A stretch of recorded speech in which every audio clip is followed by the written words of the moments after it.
Hello everyone, welcome back to part 2 of backend development. So in this video we're gonna set up our server and set up our project. So let's get started with that. First of all, I expect that you have installed Node.js and VS Code in your system. After that, I'm gonna create a new folder at some place that is convenient for me. Let's name it backend tutorial. I'm gonna press enter inside of and get in, and I'm gonna open this with code. If you have followed the setup for the VS Code installation, it will have given you an option to open the folder with in VS Code. Let me just set up the profile. Okay, so now I have set up VS Code. So I'm gonna open a new terminal. You can open a new terminal from up here, or alternatively you can press Control and tilde. Tilde is the key that is next to the 1 key on your keyboard, or command tilde, and inside of this will open a terminal inside the folder that I am currently in. So next I'm gonna write a command here, npm init. So let's just first see what this command does. Okay, it's gonna ask us a couple of questions. This will be the should I call it, like these are the like identity of your project, of your package. So it's giving me a default name option, which is backend tutorial, which is the same name for the folder that I have. You can press enter to accept it. It's gonna be version 1. Description, I'm not going to give it a description right now. Entry point will be index.js. Yeah, sure, let's just give it index.js. No test command, no git repository, no keyboard for the moment. Author, you can give your name here. License is like I'm just gonna give it MIT, and it's gonna ask that if these options are okay. I'm just gonna press enter, and as you can see here, it's generated a package.json file here for me, which is basically has all the details that I entered here. Alternatively, what you can do, I'm gonna delete this. You can also type npm init -y, which is -y means yes. So if I press this, it's gonna generate the same file for me, which will have all the default options. So it's just a convenient command. Okay, I'm gonna close the terminal here, which it was the same command control plus tilde. So I'm gonna close this, and I'm gonna create a new file here, server.js file. This will be the entry point of our application, and in our package.json we specified that our main file will be index.js, but in our case, because we have named this server.js, so I'm gonna rename this here also. Now let's see if how we can run this file. So I'm just gonna do console.log here. So to run this file, if you have installed Node.js, you can check if you have installed it by typing node-v. This is -version in your terminal, and it will give you the version of Node.js that you have installed. So I'm gonna write the command node server.js here, and now as you can see, it ran our file and returned the 4 value here, which is the console log that we expected here. So yeah, this is how we can run our application. Next up, I'm gonna specify a command here in our scripts. This command will be useful to us when we constantly run our application. So this command is gonna be start. I know the IntelliSense was recommending me for this. Okay, so it auto completed it for me. Start node server.js. And by the way, if you were wondering how I got the autocomplete here, it is because of let me open Edge. It is because of AI tool that I am using, Codium.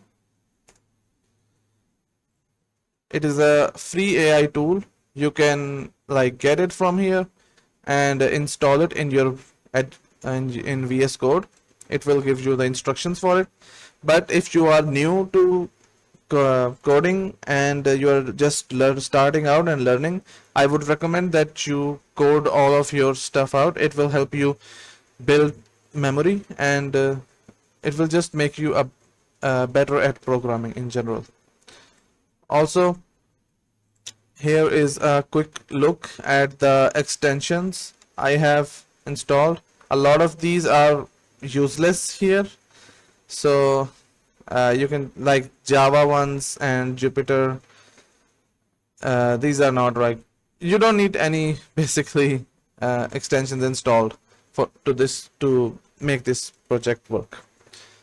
All right, so I have the command here, which has the name start. So I'm gonna use the command npm run start, or you can just run npm start, and it will also run our server, the server.js file. Okay, nice. So next up, let's install our framework, which we will be using to run our server. So I'm gonna run npm install express.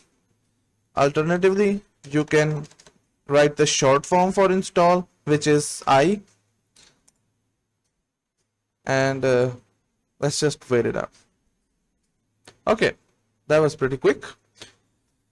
So with that done, I'm gonna close the terminal, and as you can see, it added our dependencies here, which has the express dependency here, and a node modules folder which has all the packages that were required by express. Okay, nice. So let's remove the console log, and I'm gonna import the express package. Const express is equal to require express. Okay, so now that I have okay, I have to stop the Codium autocomplete. Now that I have installed the express package, let's declare an app of express, and look, it's sort of completing it for me because it's pretty like repetitive and simple code. I'm gonna specify a variable, constant variable with a port, and next I'm gonna use the app.listen folder and type in this command. So app.listen on the port 3000 and console.log server running on port number here.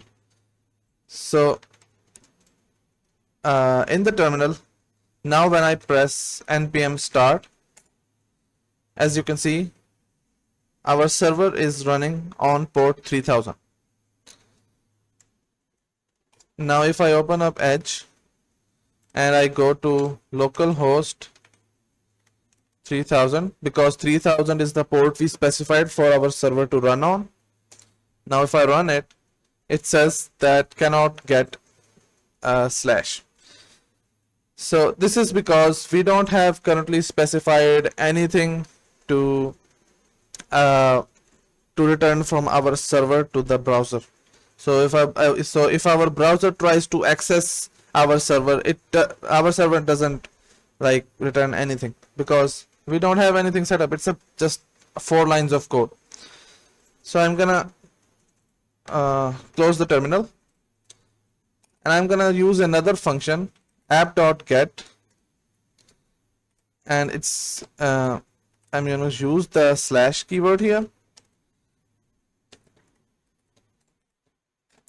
and I'm gonna specify an arrow function here, and I'm just gonna send hello world to the server. Okay, now if I go back to the browser and I refresh the page, as you can see, it still like didn't return us anything. This is because we didn't stop and rerun our server. Our server was running a previous version of the file which was here, which didn't have the get function here. So in the knowledge of our server, there is no get request here. In order for this to work, you will need to like rerun our server. So if I rerun it now and go back to the browser, if I refresh it, as you can see, it's returned the hello world from our server to the browser. Nice. Okay, now if I'm gonna close this, and as you can see, like if I make any changes to this, it's gonna be a very tedious task to like stop the server and rerun it every time that I do anything. So to overcome this problem, we're gonna use no daemon. So I'm gonna run a command, npm I -g. -g is for global, so this package is not gonna be installed in your project. This is gonna be installed overall on your computer. So if you install this one, if you run this command once, then you don't need to run it for like every project you create. So this is gonna be no daemon, and let's run this command. Okay, now that it has installed it, in our package.json, I'm gonna write a new command which is gonna be dev, and it's gonna be no daemon server.js. I'm gonna save this, and now let's run our server with npm run dev. Okay, as you can see, the console logs here are a little different from the last time, because this is like no daemon. So it basically means that no daemon is gonna watch your files. So whenever your file changes, it's gonna rerun the server. Now if I go to the browser and refresh the page, nothing happened. Now if I go back and change this to hello world, as you can see, the server restarted again, and and if I refresh the browser, it automatically like updated the like server, the file up which we have here. Let's change it one more time. Server restarts, refresh. So this is the difference between using no daemon and just standard node server.js file command. And this is gonna be it for this lecture. In the next one, we will hopefully learn how to connect to the database, and we will further develop our API.